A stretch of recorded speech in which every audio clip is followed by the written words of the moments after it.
Hello दोस्तों, नमस्कार। स्वागत है आप सभी का आपके अपने यूट्यूब चैनल इंग्लिश वर्स में। दोस्तों, मैं अजय कुमार निषाद आप सभी लोगों का हार्दिक स्वागत करता हूं। फ्रेंड्स, क्लास स्टार्ट करने से पहले एक आवश्यक सूचना। फ्रेंड्स, अब हम इस चैनल पर अपने इंग्लिश वर्स चैनल पर एकेडमिक क्लास के साथ साथ कॉम्पिटिटिव क्लासेस भी लाने वाले हैं। ठीक है, हमारी जो ये बेसिक इंग्लिश की क्लासेस हैं, ये जैसे चल रही हैं अल्टरनेट, ये वैसे ही चलेंगी, इनमें कोई परिवर्तन नहीं होगा। लेकिन इसके साथ साथ कल से आपको कॉम्पिटिटिव एग्ज़ाम की क्लासेस भी यहाँ पर प्रोवाइड होंगी। ठीक है, तो शुरू करने वाले हैं हम कॉम्पिटिटिव एग्ज़ाम की क्लासेस, जो आपको डेली रेगुलर मिलेंगी। ठीक है, लेकिन हमारी ये जो बेसिक इंग्लिश क्लासेस हैं, ये अल्टरनेट जैसे हम चल रहे हैं, ठीक है, वैसे ही ये चलती रहेंगी। चलिए दोस्तों, देखते हैं हमने क्या सीखा था अभी तक हमने बेसिक इंग्लिश क्लासेस के तहत सीखा था प्रोनाउन। क्या सीखा था? प्रोनाउन।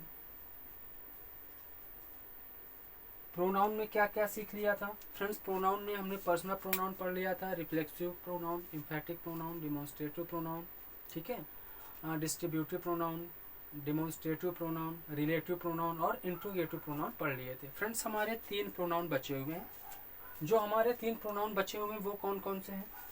एक हमारा है, पहला पढ़ने वाले हैं जो, वो है रेसिप्रोकल प्रोनाउन। दूसरा है हमारा एक्सक्लेमेटरी प्रोनाउन और तीसरा है हमारा possessive pronoun. Friends, exclamatory pronoun पढ़ने की कोई ज़रूरत है नहीं, लेकिन हम फिर भी बता देंगे आपको। ठीक है, तो आज का हमारा जो पहला प्रोनाउन है वो क्या है? पहला प्रोनाउन है हमारा रेसिप्रोकल प्रोनाउन।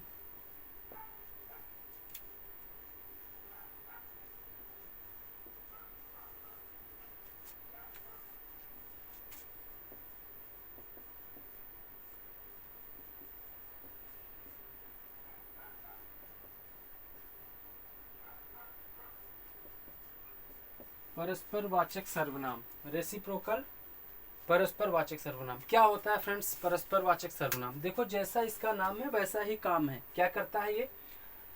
पहली बात तो ये रेसिप्रोकल प्रोनाउन 2 प्रोनाउन से मिलकर बनता है। क्या? यह प्रोनाउन 2 प्रोनाउन से मिलकर बनता है और क्या करता है? यह एक नाउन का दूसरे नाउन के साथ संबंध स्थापित करता है। ठीक है, क्या करता है? यह एक नाउन का दूसरे नाउन के साथ संबंध स्थापित करता है। ठीक है, चलिए बताते हैं क्या है रेसिप्रोकल प्रोनाउन। क्या है? वह प्रोनाउन जो दो प्रोनाउन से मिलकर बनता है, वह सर्वनाम जो 2 सर्वनाम से मिलकर बनता है, उसे परस्पर वाचक सर्वनाम कहते हैं। यह सर्वनाम 2 व्यक्तियों या वस्तुओं के मध्य क्या करता है? संबंध को स्थापित करता है। ठीक है, चलिए देख लेते हैं। यह सर्वनाम 2 सर्वनामों से मिलकर बनता है।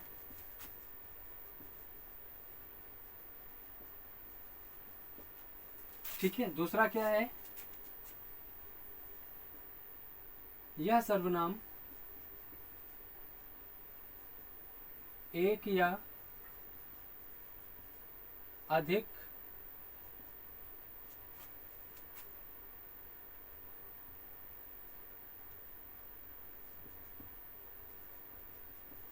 संज्ञाओं का एक दूसरे से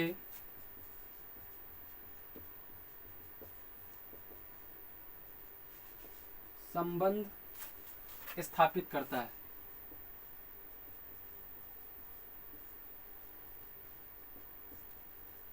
ठीक है ना फ्रेंड्स? क्या होता है? यह वह सर्वनाम है जो एक या एक से अधिक नाउन या प्रोनाउन का एक दूसरे के साथ क्या करता है? संबंध स्थापित करता है, संबंध बताता है। ठीक है ना फ्रेंड्स? रेसिप्रोकल प्रोनाउन 2 प्रकार के होते हैं, या आप कह सकते हो रेसिप्रोकल प्रोनाउन केवल 2 होते हैं। कौन कौन से 2 होते हैं? या केवल 2 होते हैं। कौन कौन से होते हैं? पहला होता है ईच अदर। पहला होता है ईच अदर और दूसरा होता है वन अनदर। ठीक है ना फ्रेंड्स? क्या होता है? पहला है हमारा ईच अदर और दूसरा है हमारा वन अनदर।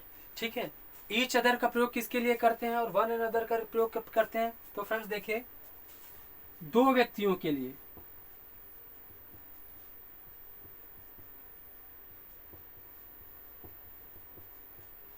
ईच अदर का प्रयोग करते हैं, और दो से अधिक के लिए, दो से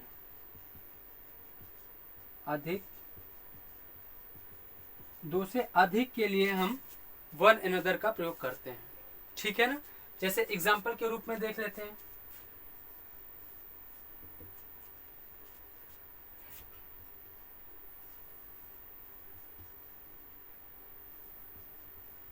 राधा एंड सीता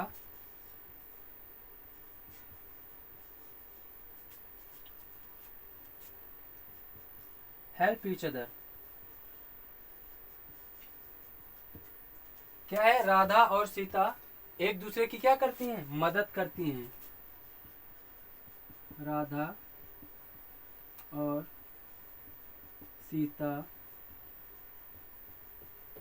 एक दूसरे की मदद करती हैं। फ्रेंड्स, यहाँ पर जो नाउन है वो कितने हैं? दो हैं। कितने हैं?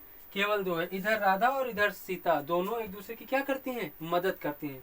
जब कोई कार्य केवल दो लोगों के मध्य हो रहा हो तो हम ईच अदर का प्रयोग करते हैं, लेकिन जैसे ही व्यक्तियों या वस्तुओं की संख्या बढ़ती है, अर्थात नाउन दो से अधिक होते हैं, तो फिर हम ईच अदर का प्रयोग नहीं, किसका करेंगे?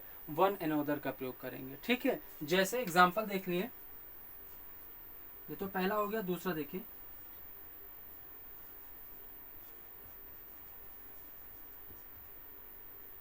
द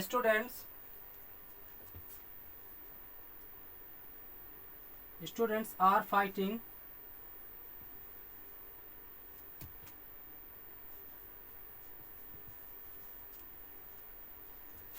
with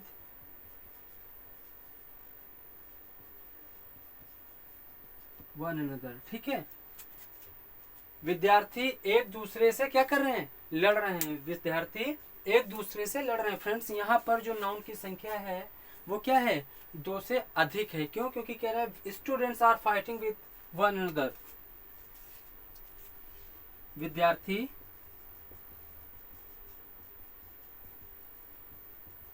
एक दूसरे से लड़ रहे हैं। अब फ्रेंड्स, यहाँ विद्यार्थी तो है, लेकिन कितने हैं ये कंफर्म नहीं है।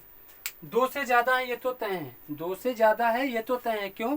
क्योंकि बोल रहा है विद्यार्थी एक दूसरे से लड़ रहे हैं। वो तीन भी हो सकते हैं, चार भी हो सकते हैं, या ये भी हो सकता है कि पूरी क्लास आपस में लड़ रही हो। तो ठीक है, इतना समझ आया। रेसिप्रोकल प्रोनाउन क्या होता है? वह प्रोनाउन जो दो सर्वनाम से मिलकर बनता है। देखिए, यहाँ पर दो सर्वनाम है, एक ईच, दूसरा अदर, वन और अनदर। ठीक है? क्या है? वह सर्वनाम जो दो सर्वनाम से मिलकर बनता है, उसे रेसिप्रोकल प्रोनाउन कहते हैं। यह क्या करता है? यह सर्वनाम एक या एक से अधिक संज्ञाओं के मध्य क्या स्थापित करता है? संबंध को दर्शाता है, संबंध को स्थापित करता है। ठीक है? ईच अदर का प्रयोग केवल दो व्यक्तियों या वस्तुओं के लिए किया जाता है, जबकि वन अनदर का प्रयोग दो से अधिक व्यक्तियों के लिए किया जाता है। ठीक है? इतना समझ आ गया? चलिए इसको नोट करिए, फिर आगे बढ़ते हैं अगले सर्वनाम की ओर। हमारा जो नेक्स्ट है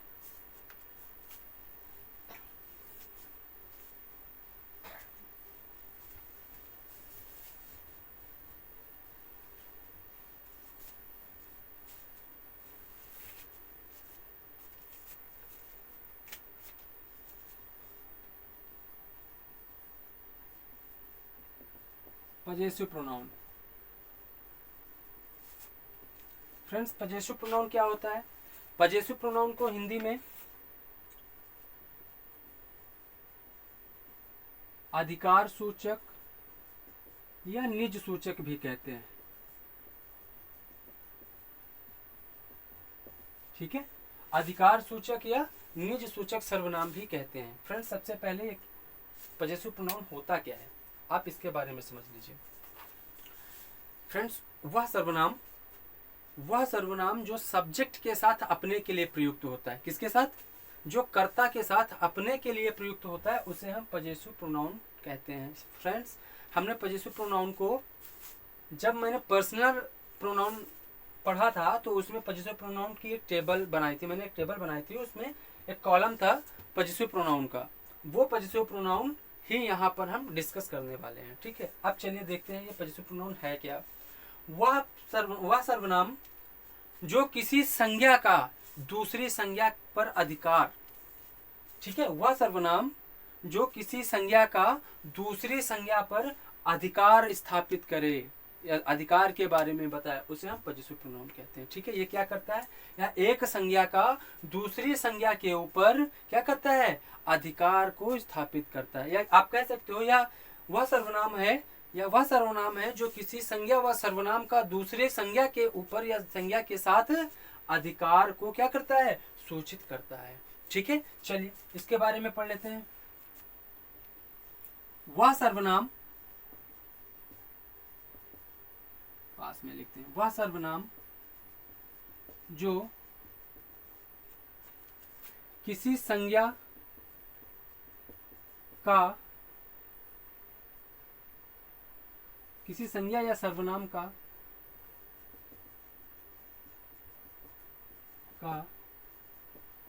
दूसरी संज्ञा या सर्वनाम पर अधिकार का बोध कराए, उसे पजेसिव प्रोनाउन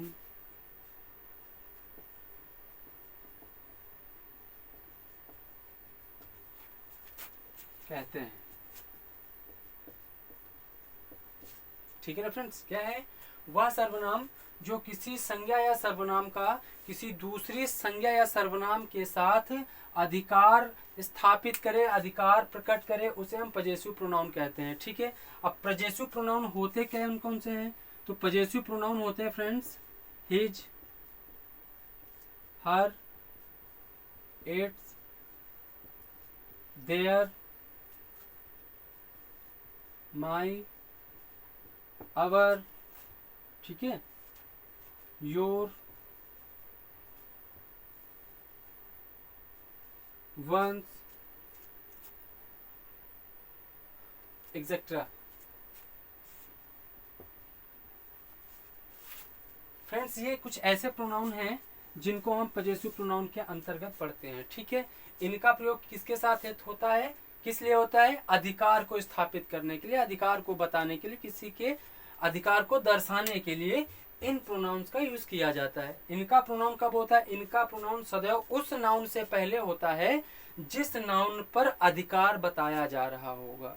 ठीक है, इन प्रोनाउंस का, ये जितने भी प्रोनाउन लिखे हैं, his, her, it, their, my, our, your, ones, etcetera, ये जितने भी लिखे हुए हैं, इनका प्रयोग उन नाउन से पहले किया जाता है जिन पर अधिकार स्थापित हो रहा होता है। ठीक है, चलिए अब हम बात कर लेते हैं किसका प्रयोग किसके साथ होता है।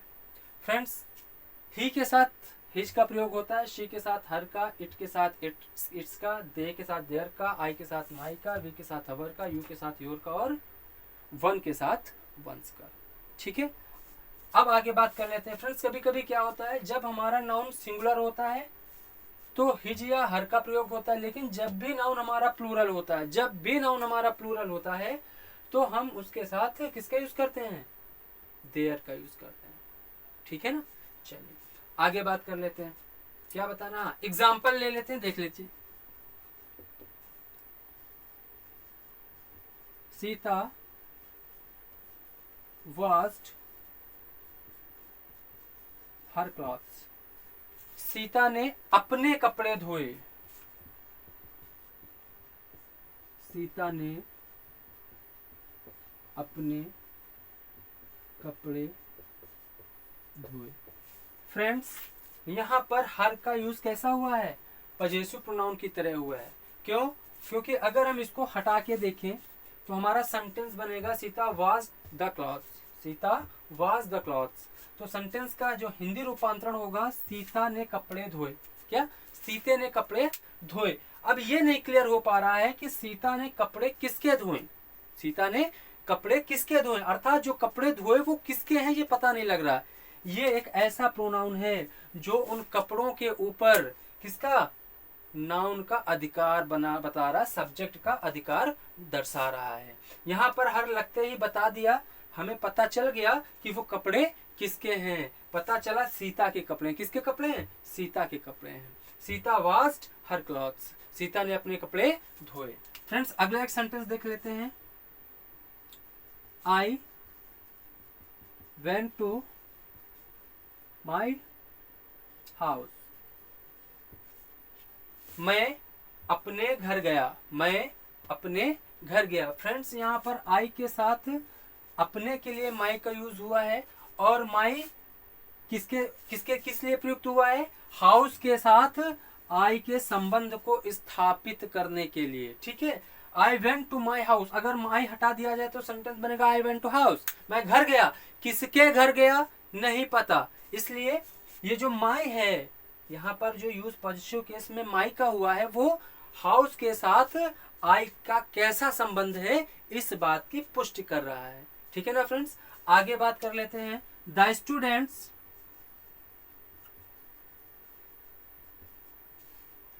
हैव कंप्लीटेड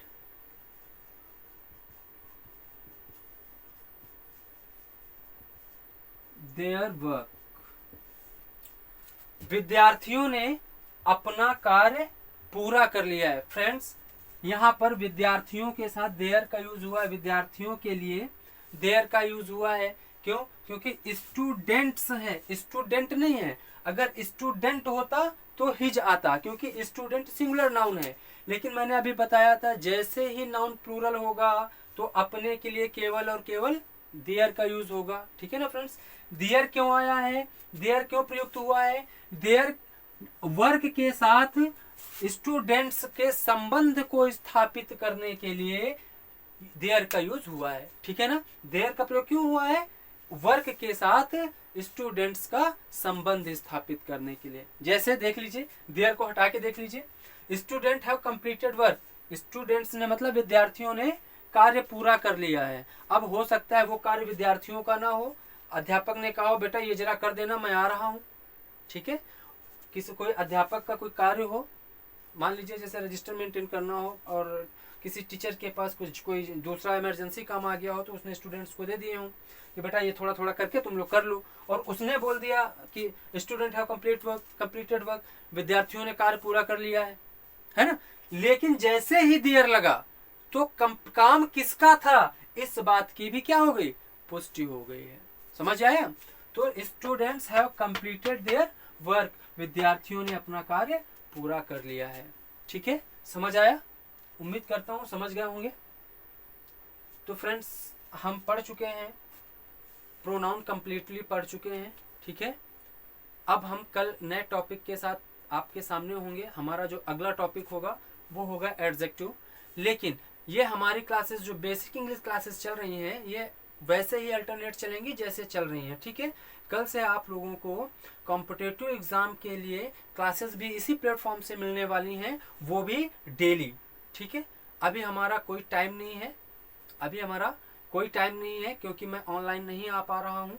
ठीक है, और जब मैं ऑनलाइन आऊँगा तो मैं आपको टाइम बता दूंगा। वैसे आपको डेली क्लासेस मिलेंगी करीब 10 या 12 के आसपास। ठीक है, वनडे एग्जाम के लिए। तो आज के वीडियो में इतना ही, फिर मिलते हैं एक नए वीडियो के साथ। तब तक के लिए नमस्कार, धन्यवाद।